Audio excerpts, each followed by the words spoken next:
The Damon Runyon Theatre Hour. Damon Runyon is acknowledged as one of the great writers to come out of 20th century America. Runyon's short stories are almost always told in the first person by a narrator who is never named and whose role is unclear. He knows many gangsters and has no job that can be gleaned from his musings, nor does he admit to any criminal involvement. He is a bystander, an observer, an average street-corner Joe. Runyon described himself as being known to one and all as a guy who is just around. That line seems to say a lot about Runyon and his life.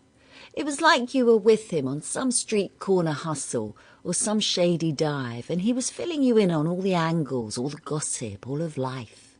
He was who so many people wanted to be with, or so many people wanted to be.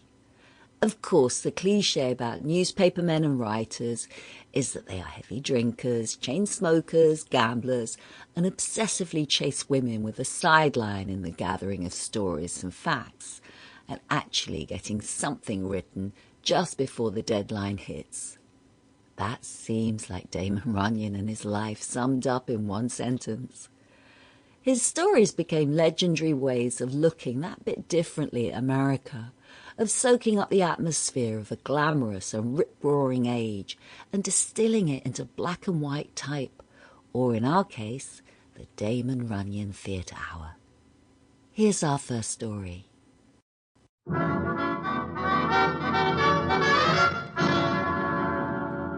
The Damon Runyon Theatre.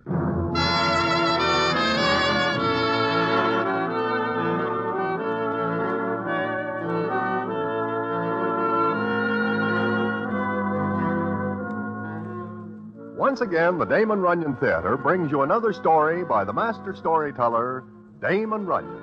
And this one, The Melancholy Dane. And to tell it to you, here is Broadway. Thanks.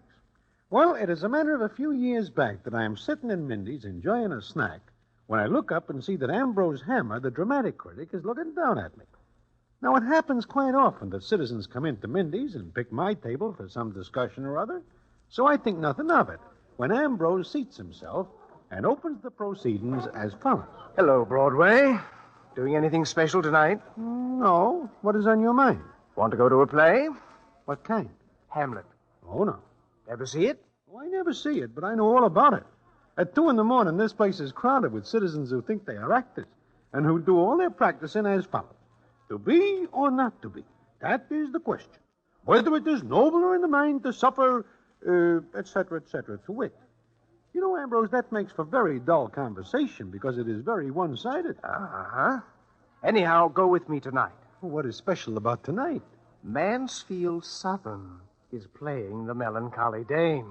I think you say it is Hamlet. Yes, it is. Mansfield Southern, huh? The same. But is he not the musical comedy citizen? It seems to me he is reaching for a wide one when he swings at Shakespeare. Aha, that is just it, Broadway. We are going to see Hamlet tonight, and in the morning, I'll make Mansfield Southern wish Shakespeare had written only letters to his tailor.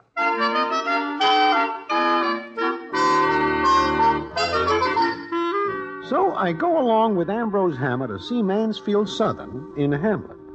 It seems to me at the time that Ambrose is more than somewhat prejudiced before he even sees the play. And I wonder why. I find out. And the story from there is a peculiar one indeed. In fact, it does not stop in New York, but goes on to a place called North Africa. It takes in a war and the strangest performance of Hamlet that ever takes place. And I will tell you all about it in a minute.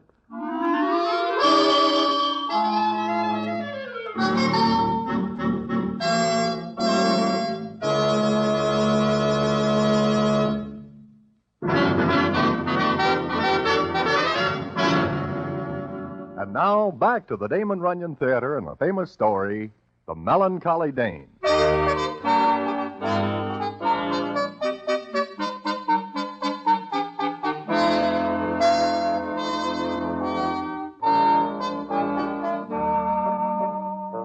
Like I am saying, I see Hamlet with Ambrose Hammer.